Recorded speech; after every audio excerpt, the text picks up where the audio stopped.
আসসালামু আলাইকুম, স্বাগত জানাচ্ছি আমাদের নতুন একটি ভিডিওতে। শ্রমিকদের জন্য চলবে বাস ও লঞ্চ, তো কতক্ষণ পর্যন্ত চলবে তো একটু বিস্তারিত জানা যাক। দেশি শিল্প কারখানা খুলছে রোববার থেকে। শ্রমিকদের ঢাকায় আসার সুবিধার্থে কঠোর বিধিনিষেধের মধ্যেই রোববার দুপুর 12টা পর্যন্ত স্বাস্থ্যবিধি মেনে সীমিত পরিসরে সব ধরনের গণপরিবহন চালানোর সিদ্ধান্ত নিয়েছে মন্ত্রিপরিষদ বিভাগ।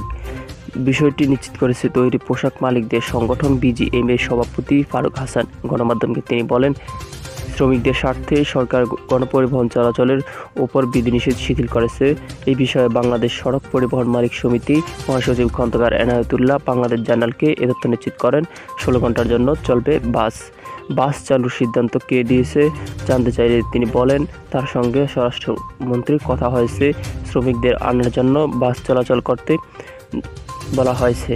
জানতে চাইলে স্বরাষ্ট্রমন্ত্রী আসাদুজ্জামান খান কামাল বলেন, বাংলাদেশ জার্নালকে বাস চালুর বিষয়ে আমি কিছু জানি না।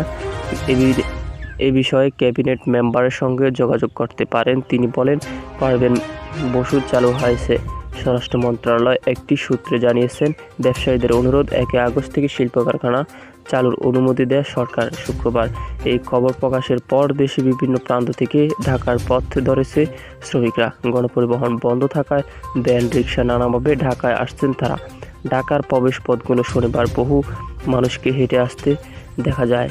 ঢাকায় মুখী মানুষের ঢল নামে শিমুলিয়া ও পটুয়াখালী ফেরিঘাটে। এই পরিস্থিতিতে শনিবার রাত থেকে আগামীকাল রোববার পর্যন্ত সারা দেশ থেকে শ্রমিকদের ঢাকা নিয়ে আসার জন্য বাস চলাচলের অনুমতি দেওয়া হয়েছে। এই বিষয়ে স্বরাষ্ট্র মন্ত্রণালয় থেকে মাঠ পর্যায়ে আইনশৃঙ্খলা রক্ষা বাহিনীকে মৌখিকভাবে নির্দেশনা দেওয়া হয়েছে জানা গেছে। তো এই ছিল আমাদের আজকের ভিডিও। নিয়মিত ভিডিও পেতে চ্যানেলটি সাবস্ক্রাইব করে রাখবেন।